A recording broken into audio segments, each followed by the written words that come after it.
Selamat pagi Bapak, Ibu, dan rekan-rekan.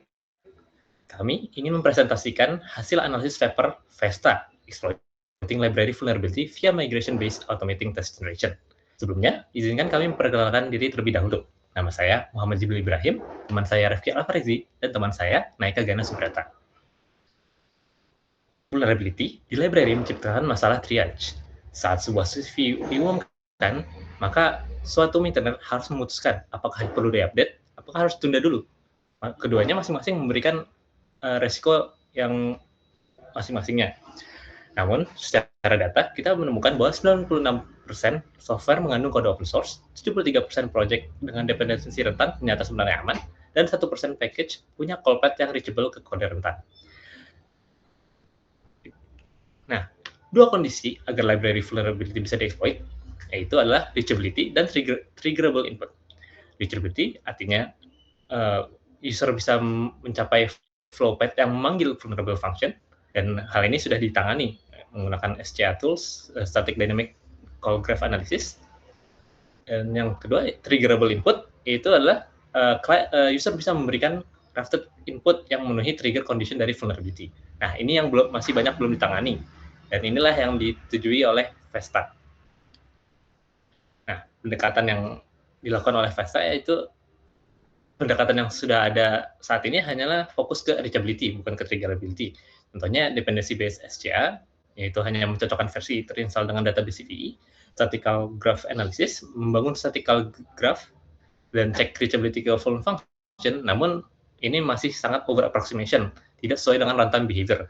Selanjutnya ada dynamic via existing test, yaitu menjalankan proses tes dan melihat apakah full function tercapai, dan ini kekurangannya itu dibatasi dengan test coverage, dan tes jarang menarget attack input. Selanjutnya ada test generation, yang yaitu membuat generate test yang mengcover vulnerable function. Biasanya dilakukan dengan EvoSuite. Namun, hal ini memiliki kekurangan, yaitu kurangnya domain knowledge, sehingga tidak bisa tidak mendapatkan triggerability yang sesuai. Selanjutnya ada transfer, yaitu meniru behavior witness test dari library sebagai fitness. Dan ini juga masih rapuh. 11 full tanpa witness test tidak kompatibel dengan JUnit 5 dan hyperlapability private. Dan hipotesis yang mendasari VESTA, hipotesisnya itu mentransfer parameter value dari exploit ke dalam call graph yang menjangkau vulnerable function di target project sudah cukup pada mayoritas kasus untuk men-trigger vulnerability tersebut. Domain knowledge datang dari exploit itu sendiri, bukan dari witness test, bukan dari manual Oracle. Dan observasi empiris, studi manual atas 247 project yang memanggil read value milik Jackson Database. Sebagian besar project tersebut meneruskan argumen ke vulnerable function tanpa melakukan perubahan atau sangat sedikit modifikasi.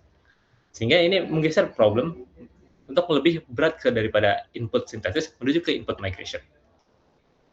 Pada VESTA sendiri, terdapat 3 fase dan 2 input.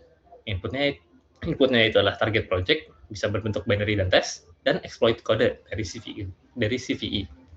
Dan fasenya itu yang pertama ada pre-process, yaitu static call graph, ekstraksi search goal, dan dynamic instrumentation. Yang kedua adalah generation, menggunakan genetic algorithm, fitness termodifikasi, dan coverage plus similarity. Yang ketiga adalah migration, yaitu ekstraksi parameter dari exploit code, penggantian terinstrumentasi, serta rule type, string, dan file.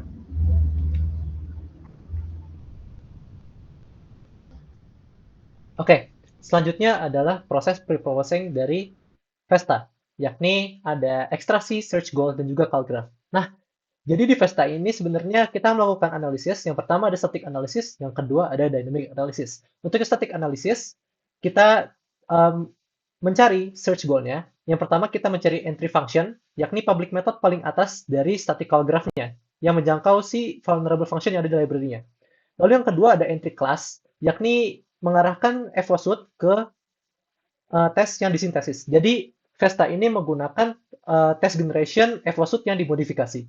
Lalu untuk vulnerable function-nya, itu diambil dari beberapa entry CVE-CV yang ada, dan CV itu dipakai sebagai coverage dari targetnya.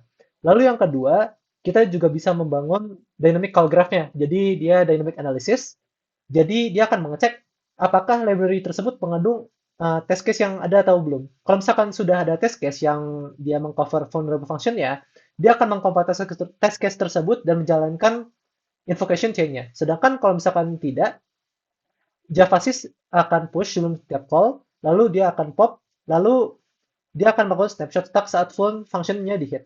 Dan di bawah ini ada algoritma ketika pengecekan apakah si tesnya itu ada atau tidak di library-nya. Nah, boleh lanjut. Selanjutnya itu mekanisme dari test generation ya, yakni yang tadi itu dijelaskan oleh Jibril, genetic algorithm atau genetic search yang dia lebih aware terhadap vulnerability yang ada. Tadi sudah dijelaskan, dia memodifikasi evosut yang sudah ada. Lebih tepatnya dia itu memodifikasi fitness functionnya, yang nanti akan dijelaskan setelah ini. Tapi cara kerja tetap menggunakan genetic algorithm bawaan. Jadi ya basicnya ada mutation, crossover, dan juga selection. Untuk fitness functionnya itu ada dua komponen yang dicapai ya atau goalsnya. Yang pertama dari coverage score.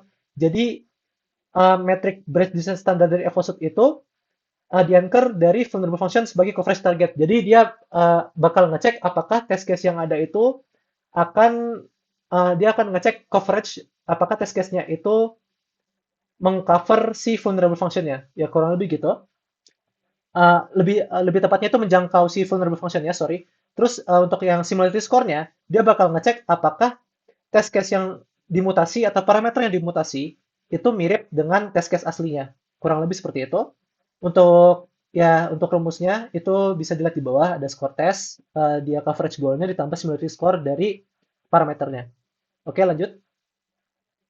Lalu untuk mutasinya atau mutasi parameternya itu ada 4 jenis. Yang pertama itu ada number atau tipe data number ya. Jadi ya itu ada integer, long, short dan kawan-kawannya. Lalu ada string, mengecek similarity dari stringnya bisa dengan metode Levenshtein. Lalu ada objek, dia mengadopsi inspektor dari Adabu. Jadi dia mengecek rata-rata similarity per field dan juga rekursif tiap subfieldnya. Terus yang terakhir ada file. Nah, file ini dia dianggapnya mirip objek gitu. Jadi dia akan di-load di file, lalu dibandingkan dengan file objek yang dari tes lewat inspektor similarity-nya. Boleh lanjut? Lalu ada exploit migration. Jadi dia menjembatani tes ke trigger. Jadi intinya tuh dia kan bakal ekstraksi POC dari exploit-nya ya, yang udah ada dari CV-CV yang ada. Jadi dia akan menangkap parameter value yang akan dimasukkan ke vulnerable function-nya. Lalu yang kedua itu ada eksekusi dari generated test-nya.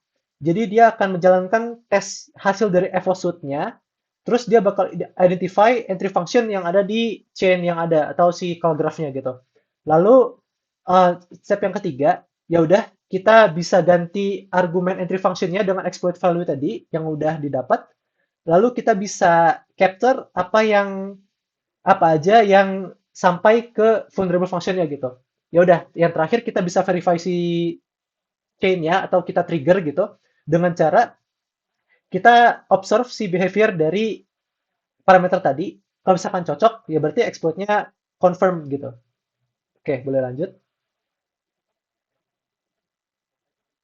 Terus ada migration rules saat substitusi langsung gagal. Jadi misalkan kayak dari tes evosutnya itu gagal, kita baru melakukan manipulasi terhadap parameternya atau kita ngelakuin migrasi gitu.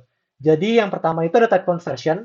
Jadi tipe yang di expect entry itu bukan sembarang tipe exploit. Jadi caranya itu kita melakukan static analysis untuk reveal si expected type-nya. Jadi kita exploit-nya itu lebih ke contoh tipe datanya kayak string, integer, byte, dan kawan-kawan. Lalu setelah kita punya parameter dimodifikasi, kita bisa ubah parameternya gitu. Contoh string manipulation gitu. Di sini exploit value-nya itu adalah fragment. Jadi kita bisa prepare exploit ke template string atau partial object template. Ya contohnya biasanya itu misalkan kita pengen RCE atau misalkan melakukan sesuatu, kita kan kayak bikin chain dari attack-nya, contohnya bikin nge-exploit si templating-nya atau ya JSON template dan kawan-kawan. Lalu terakhir file processing. Jadi kita butuh file yang crafted. Jadi kan genetic algorithm itu dia nggak bisa synthesize si binary file yang kompleks. Contoh, misalkan ada malicious header itu kan susah kalau misalkan kita pengen uh, apa ya mutate gitu. Jadi kita harus convert path-nya dulu jadi file object, baru bisa mutate. Oke, lanjut.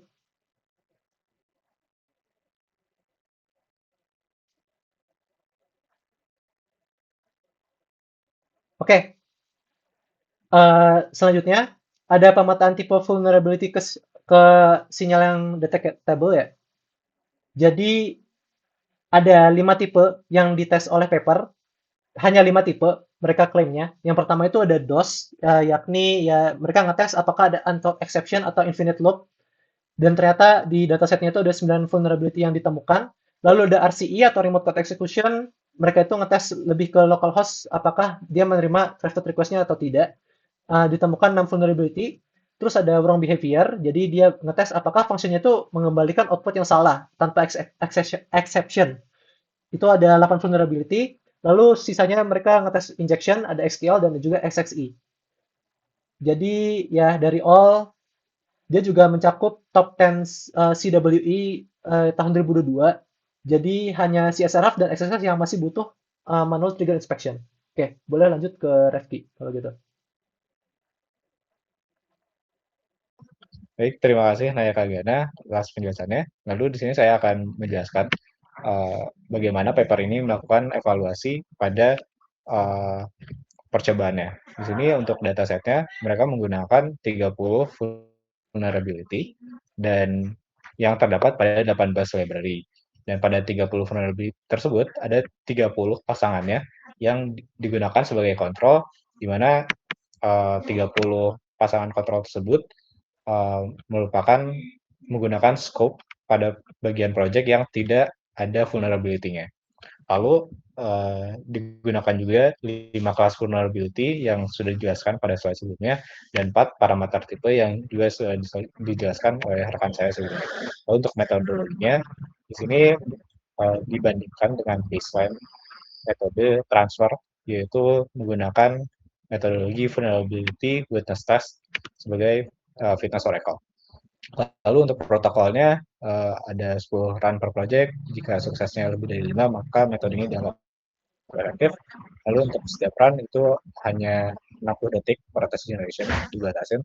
Dan hardware-nya sendiri menggunakan Apple M2. Dan untuk research questions yang ingin dijawab di percobaan ini, yaitu apakah Vesta ini efektif dalam menjerat exploit, dan yang kedua itu apakah migrations dapat meningkatkan effectiveness. Next. Nah, lalu untuk menjawab pertanyaan pertama, effectiveness, ternyata jika dibandingkan dengan metode yang lainnya yaitu transfer tadi, Vesta ini ternyata bisa meningkat 53,4% vulnerability yang diidentifikasinya.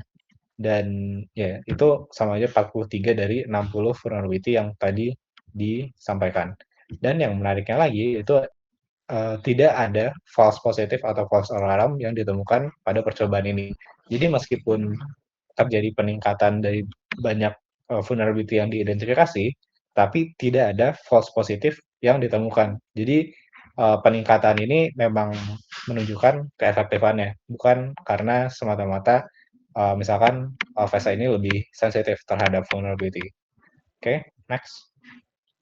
Oke, untuk pertanyaan kedua yaitu tadi ablations tentang faktor apa sih? Apakah benar ablation itu merupakan faktor yang berkontribusi atas peningkatan keefektifannya tadi? Dan dari sini terdapat 3 setup. Yang pertama generation aja, yang kedua ditambah direct migrations tanpa menggunakan rules, dan yang terakhir dengan migrations dengan rules. Dan bisa dilihat bahwa dengan generation saja itu uh, persentase penemuan vulnerability-nya itu relatif kecil, 5/60, dan dengan migrations itu langsung meningkat lumayan besar, jadi 45%, dan migrations ditambah rules, itu setup yang dilakukan Vesta, itu langsung meningkat lagi secara cukup signifikan ke 71,7%. Dan ya, pada 8 juga yang menggunakan tesnya itu yang bisa dibilang lebih komprehensif dari tes yang lainnya, dengan migrations, yaitu ya tadi migrations adalah penambahan metodologi penggunaan informasi CVE sebelumnya itu 100%, dan pada generated test pun itu 100%. Tapi yang kalau generation saja tanpa migrations itu 25% yang ditemukan pada lingkup 8 project yang tesnya itu komprehensif ini. Next. Oke, mungkin ada secara kualitatif, ada beberapa CVE yang dimana Vesta ini berhasil, tapi metodologi transfer itu gagal. Yang pertama ini pada CV 2019 itu sebenarnya masalah teknis saja. Jadi karena evaluasi atau rasur itu memiliki keterbatasan, tidak bisa mensintetis file Excel-nya. Itu ya karena terlalu kompleks untuk algoritma genetik itu terbatas, dan pada migrations itu bisa karena ada POC sebelumnya yang bisa dipelajarin dan bisa langsung membuat file object. Lalu untuk CVI lainnya itu kurang lebih sama, keterbatasannya sama karena Vesta memiliki pengetahuan atas POC-nya, jadi ada beberapa hal teknis yang bisa ditangani oleh Vesta tersebut. Next.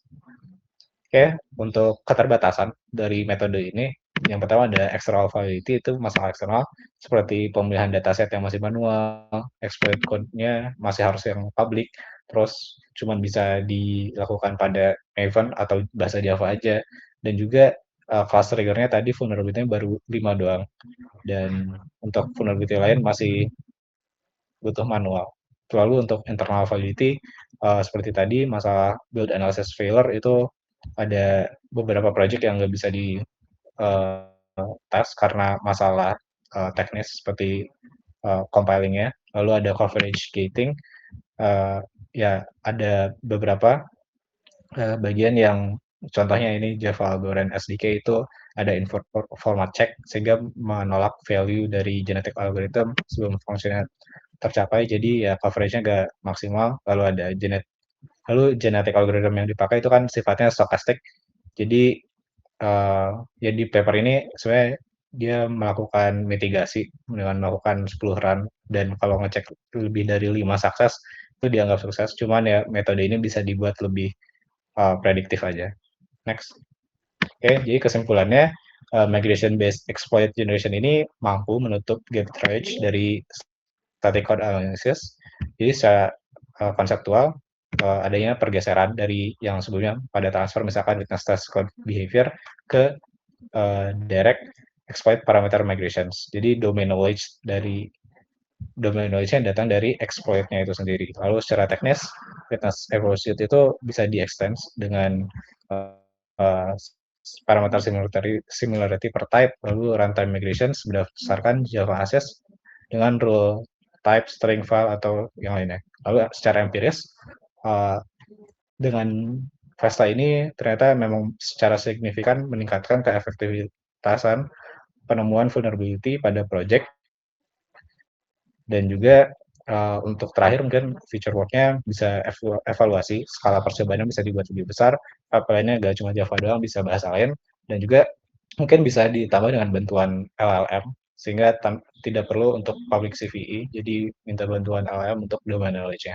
Lalu di sini ada source GitHub-nya juga di bawah, dan ya mungkin sekian penjelasan paper Vesta ini dari kelompok kami. Terima kasih atas perhatiannya, kami ucapkan terima kasih.